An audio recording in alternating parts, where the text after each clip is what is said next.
Hello everyone, Chris here with Platinum Reviews. Today we have the newest review for Knight vs. Giant, The Broken Excalibur on PlayStation 5.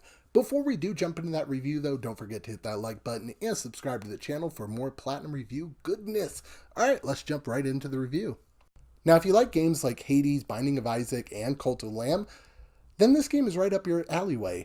It takes the roguelike adventure and puts a little spin on it while keeping it very, very similar to previous games.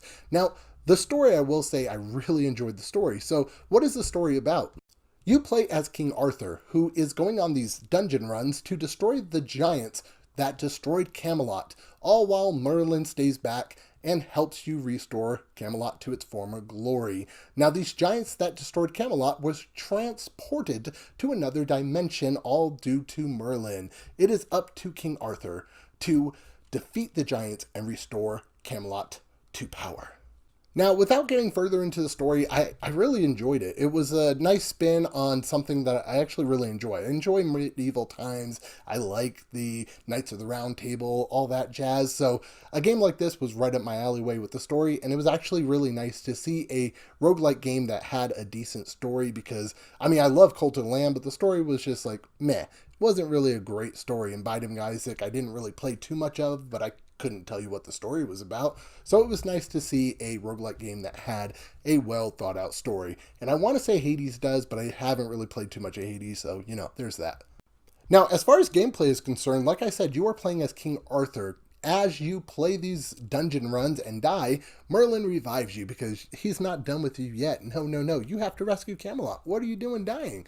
These dungeon runs are fun, entertaining, but they get repetitive after a while. Now, when I say repetitiveness, there's a few different aspects to that I kind of want to point out. First off, you have 3 different areas that you go to in the same order every single time. You go forest, desert, volcano, final boss. Now, yeah, that's kind of annoying, but it's not too bad if there was some different layouts to the areas or to the dungeons. Unfortunately, they're not different layouts. Yeah, you might have it to where the map's a little jumbled up here and there, but the sections within the map look identical every single time you do it. They might change one thing here and there, but for the most part, they look very, very similar. So the only difference between these runs are the layouts of the map, which after a while just kind of gets annoying. Another aspect of the repetitiveness that I touched base on earlier was the fact that the enemies are the same. You face the same exact enemy, the same exact 3 bosses and final boss every single time. And you have to keep doing it over and over and over. It just kind of gets annoying after a while. Yeah, it's not too bad, but, if I'm facing the same guy over and over and over again, I'm going to start learning its patterns, which is good, but then at the same time, there's nothing that's going to keep me going like, oh, what am I going to do on this boss? Like, I'm already going to have a strategy in place every single time I face him, which is just going to kind of make it to where I don't really want to play him. Now, as you do these runs, you also do find different things. Alongside money, which you can use to rebuild your base, which I'll talk about in a minute, you also can find civilians. These civilians you can take back to base, and they have a few different varieties to them. Some civilians don't do anything, and they're just there for aesthetic pleasing to say, hey, you rebuilt Camelot. But there's other ones that will give you bonuses and make it to where your runs are easier.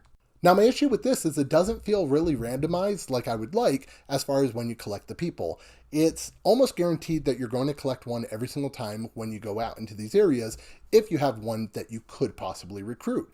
On top of that, you can only get 1 per run. So if you collect 1, if you're trying to just collect them and you don't really care about beating the final boss, and you collect them, it's probably more beneficial to just die, go back to base, and then you can do another run to get the next person.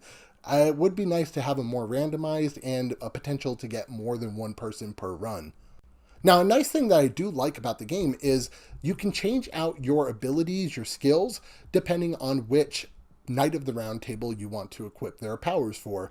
Different Knights of the Round Table will allow you to equip their skill or equip their basic attack, which allows you for freedom of the game, and you're not stuck with just using 1 Knight of the Round Table. You could potentially use an attack for one and a skill for another one, allowing you to add some customization to your player.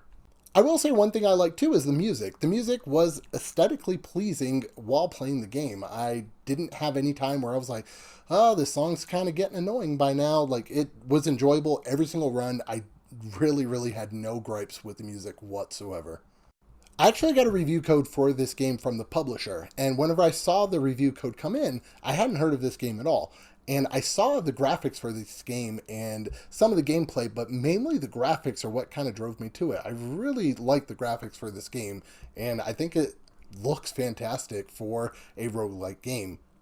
Now, I didn't have too many problems with the game. I think my biggest problem, other than the repetitiveness, was the fact that sometimes when you're doing combos, you will have your character face a different direction than the way that you were attacking. So what I mean by that, you'll be like slash, slash, slash. That's a combo right there. And on the final slash, your character will be like, all right, peace, and then turn the other way. And then when you go to dodge, you're dodging the complete opposite way. It just kind of messed with the controls. And I've actually had that have me end a few runs early. Unfortunately, it was very annoying, and something like that causing a roguelike game for you to actually end your run hurts just a little bit. The last thing I want to touch base on is the city building aspect of the game, because that is a key component of the game. Now, I think Cult of Lamb did this very well, and unfortunately, I don't think it hits the mark as much as Cult of Lamb. It's still fun to do, but I just think it was it felt like a gimmick in this game, if you will. What you do is you pretty much go on these runs and collect coins. On top of collecting coins, you're also recruiting civilians to go back to base. Once they get back to base, you can rebuild their houses. You can build trees and benches and whatnot. And other than the main civilians that will give you like buffs, some of the other ones, they either do nothing at all, or they do things that it's like, oh, okay, cool, I recruited you so that you can play a song while I'm at base. They're kind of pointless to a point, and I think overall, minus like 3 or 4 different people that you can recruit, most of the city building is just there to waste your money. Knight vs. Giant, the Broken Excalibur, is an enjoyable game. I had a blast playing it, and it's something I definitely recommend. I do think it is repetitive, and there are some gimmicks with like the city building on top of the broken combo that will sometimes have your character facing the other way, but overall, it's not a bad game. It's something that I could definitely see myself going back to. I would give Knight vs. Giant, the Broken Excalibur, a 7.5 out of 10. If you have any questions about the game, let me know in the comments down below. I would also suggest, if this game is around $20 to $30, I definitely think that's a good price range for this game. I don't know if it's $60, maybe wait for a sale. But the game comes out October 5th on PS5, Nintendo Switch, possibly Xbox, and Steam. So I would suggest checking out. I had a blast with this. This is Chris with Platinum Reviews. As always, keep getting those trophies, and I'll catch you on the next video.